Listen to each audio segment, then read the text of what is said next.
Mehriban və bağışlayan Allahın adı ilə xoş gördük sizləri, əziz və dəyərli izləyicilərimiz. İffətin sədası ilə Ramazan günlərində yenidən sizinləyik. Allahın salam və rəhməti hər birinizin üzərinə olsun. Bugünkü verilişimiz Vilayət Günəşi, Natiq-i Quran, Həzrəti Əli əleyhissalamın şəhadət gününə həsr olunubdur. Və istərdim ki, sizə qonağımızı təqdim edim. Qum Elmiyyə Hövzəsinin İslam Mədəniyyətləri Tarixi üzrə magistr, tələbəsi ilahiyyatçı Fariz İsmailov. Xoş gördük sizi, Fariz müəllim, xoş gəlmişsiniz. Sağ olun, mən də öz növbəmdə sizi dəvət etdiyiniz üçün sizə təşəkkür edirəm. Bəli, istərdik ki, mövzumuza keçək. Elə Həzrət Əli əleyhissalamın şəhadəti ilə bağlı ilk sualımız belədir ki, o şəxsiyyətin şəhadətinə nələr səbəb oldu? Bismillahirrahmanirrahim. Elhamdülillahi Rabbil aləmin və bihi nəstə'in. Əli əleyhissalamın o böyük şəxsiyyətin, əgər biz şəhadəti haqqında, şəhadətin səbəbləri haqqında danışmaq istəyirsə, mən elə başa düşürəm ki, gərək Əli əleyhissalamın həyatına əvvəldən, yaşayışına əvvəldən işarə edək.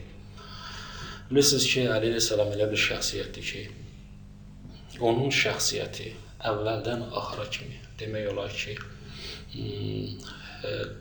hicrətin 10-una kimi, belə desək düzgün çıxardı, 10-una kimi Peyğəmbərlə bir yerdə oldu. Və onun şəxsiyyəti məxsusən uşaqlıq dövrü Peyğəmbərin yanında keçibdir və onun şəxsiyyəti, onun o mənəvi məqamı Peyğəmbərin yanında formalaşıbdır. Əli əleyhissalamın şəhadətinə səbəb olan əsas səbəblərdən biri də ki, Əli əleyhissalamın İslam yolunda qətiyyətli, ciddi atdığı addımlardır. Məsələn, misal üçün göstərə bilərik ki, Peyğəmbərə Allah tərəfindən əmr olunan zaman ki, sən öz qohumlarını yığ və o qohumlarına İslamı çatdır, o zaman Peyğəmbər sallallahu əleyhi əmr eləyir ki, bir məclis düzəlsin və bu məclisdə demək olar ki, Bəni Haşimin böyüklərini dəvət eləsin və Peyğəmbər sallallahu da öz Allah tərəfindən gəlmiş əmri çatdırsın. Orada Peyğəmbər sallallahu məclisin axırında özü üçün vəsi olacaq adamı istəyir ki, tanıtdıra. Kim mənim vəsim olar dedikdə heç kim səs çıxmır, heç birdən səs çıxmır. 3 dəfə bu sualı təkrarında, 3-ündə də Əli əleyhissalam cavab verir. 10 yaşında bir cavan adamın, yeni yetmənin bu İslam yolunda, bu imana sahib olması, bu qətiyyəti təbii ki, sonra da onun Peyğəmbərin həm İslamı yaymasında, həm hicrət dövründə, həm Peyğəmbərdən sonra atdıqları o qətiyyət və imanın addımları axırda nədir? Bu böyük şəxsiyyətin şəhadətinə səbəb oldu. Və tanınmış Məsihi alimi, yəni Xristiyan alimi George Jordakın sözünə ki, Əli əleyhissalamın şəhadətə yetirən, Əli əleyhissalamın şəhadətinə səbəb olan onun nədir? Ədaləti idi. Əlbəttə, bu ədalət dediyim kimi, o şəxsiyyətin imanından, etiqadından və o şəxsiyyətin Peyğəmbərin yanında formalaşmış o şəxsiyyətindən irəli gəlirdi. Bəli, bəs nəzəriyyələr var ki, İmam Əli əleyhissalam öz şəhadəti haqqında qabaqcadan xəbər vermişdi. Bu haqda bizim rəvayətlərimiz varmı?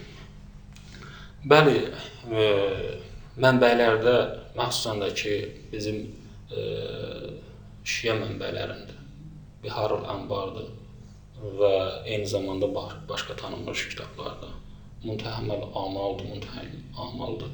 Bu kitablarda biz hədislərə və rəvayətlərə rast gəlirik ki, Əli əleyhissalam öz şəhadəti haqqında başqalarına xəbər vermişdi.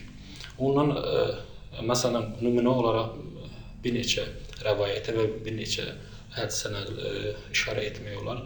Biri elə Peyğəmbər sallallahu əleyhissalama söyləndiyi hədisdir ki, Peyğəmbər sallallahu əleyhissalama deyir ki, bir gün gələcək ki, sənin mübarək saqqalın, başının qanı ilə qırmızıya boyanacaq. Və eyni zamanda Əli əleyhissalamın özü, öz yaxın dostlarına, öz sahabələrinə buyururdu ki, bu il həcci həccə gedəcəksiniz və həcci yerinə yetirəcəksiniz və mən sizin aranızda artıq olmayacağam. Bu Əli əleyhissalam nədir? Və eyni zamanda həmin gün elə bil ki, Ramazan ayının 19-u yaxınlaşdıqca Əli əleyhissalamın da olan zahirində olan dəyişikliklər, zahirində olan başqa ab-ı havası buna xəbər verirdi ki, Əli əleyhissalam artıq o şəhadətin nədədir? Xəbəri var. Bəli, o gecə Ramazan ayının 19-cu gecəsi, 1-ci Qədir gecəsi, İmam Əlinin zərbətləndiyi gecə. Buyurduğunuz kimi ki, onun halında dəyişikliklər var idi. O hallarda necə bir dəyişikliklər idi?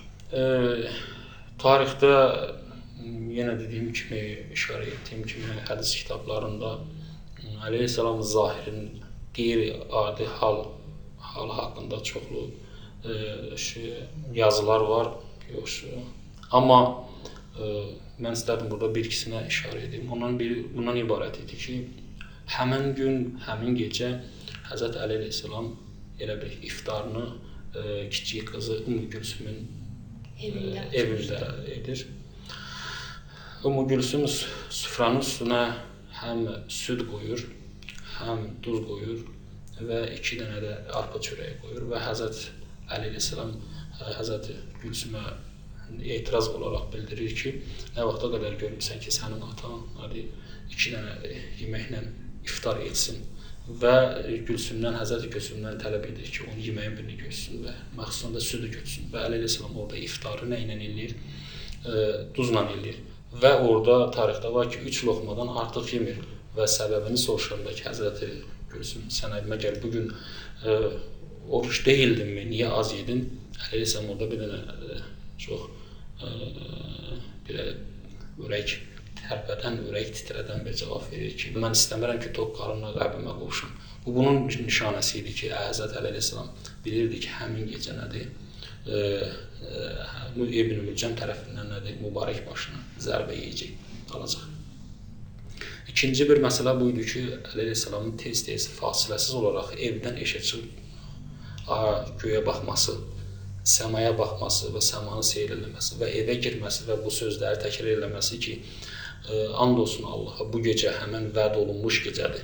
Mən bu gecə Allahıma və Həbibim Rəsulullaha qovuşacam və Rəsulullah bu gecə haqqında mənə xəbər vermişdir və onun xəbəri nədir?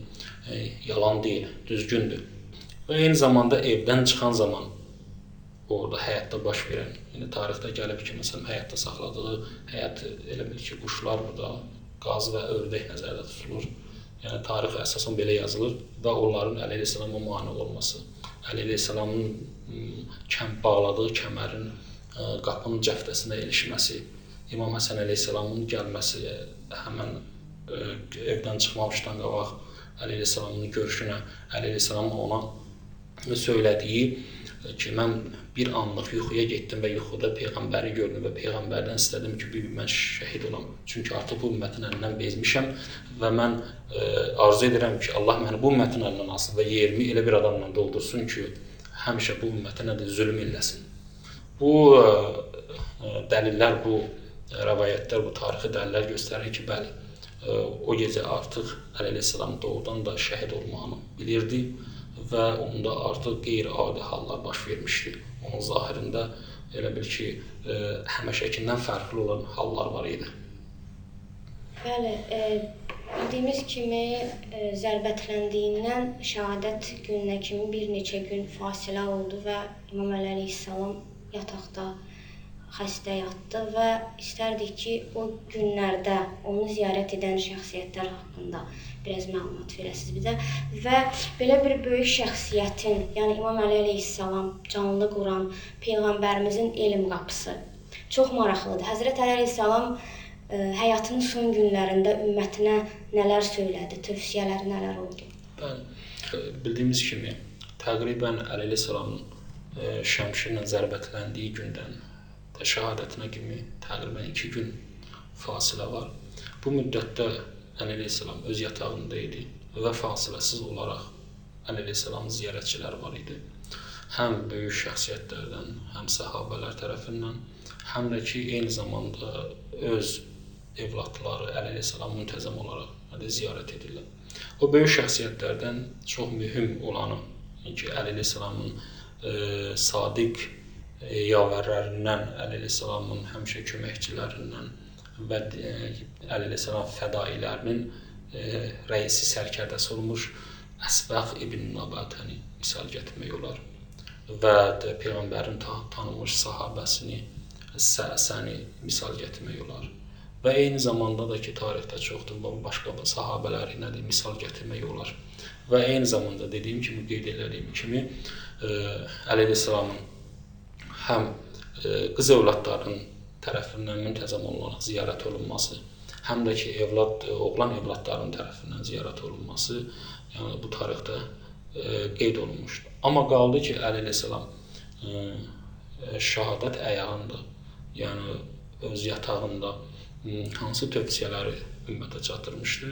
Əlbəttə, orada təhqiqatçılar o müddətdə Əli əleyhissalamın səhabələrlə ya öz evladları ilə elədiyi söhbətlər və söhbətlər əsnasında elədiyi tövsiyələr çıxardılmış, mətləbdən o mövzuların arasından çıxardılmış və titirvari olaraq mən istərdim burada bəyan edəm.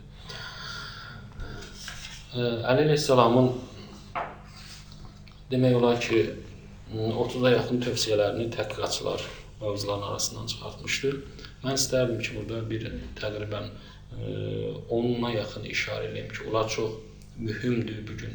Bir dənə bir Əhl-i-Beyt davamçısı kimi, bir şiə kimi, bir Əhl-i-Beyt sevər kimi bizim üçün doğrudan da çox mühümdür və gərək biz həyatımızda bu tövsiyələri, bu sifarişlərini də həyata keçirməyə çalışaq. Birinci sifarişi Əli əleyhissalamın həmişə özü ki, müttəqilərin ağası idi, təqva haqqındadır. Əli əleyhissalam yanına gələn, onunla görüşən, onun ətrafında oturan hər bir kəsə birinci növbədə nəyi? Təqvanın dünyaya vurğun olmamağı sifariş edərdi və deyərdi ki, məndən sonra da nədir, bu sözlərimi məndən sizdən sonra gələn ümmətlərimizə də çatdırasınız.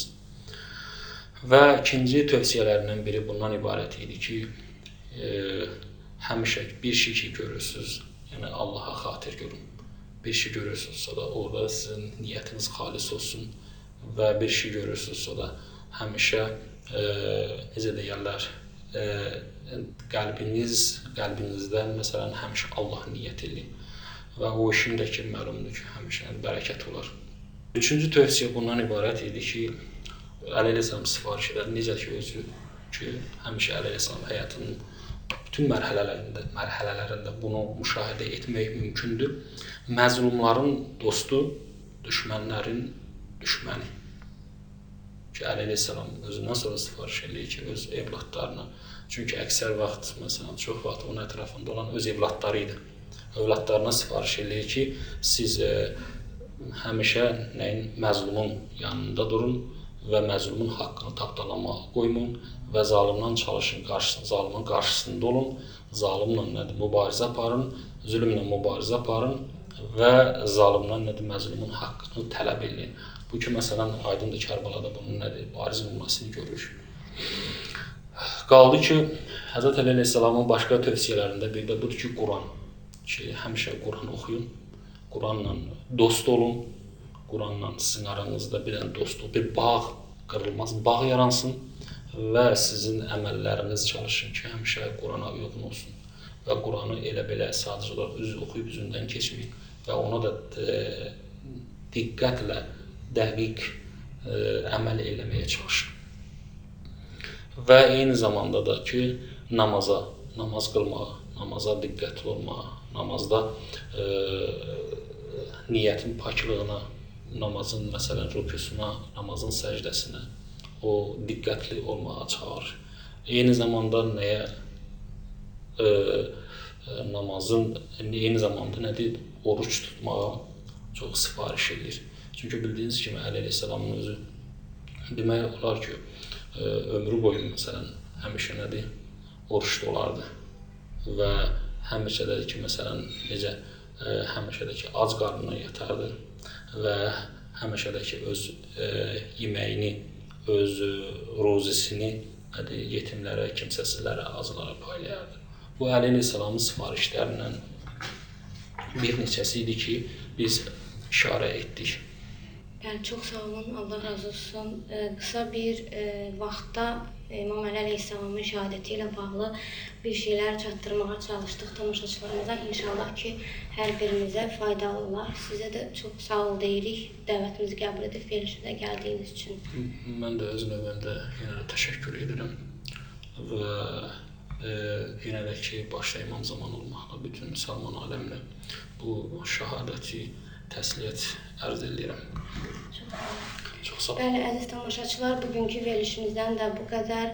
Gələcək verilişlərdə görüşmək ümidi ilə sizdən ayrılırıq. Allah'a əmanət olun. Allahümme salli və səlim.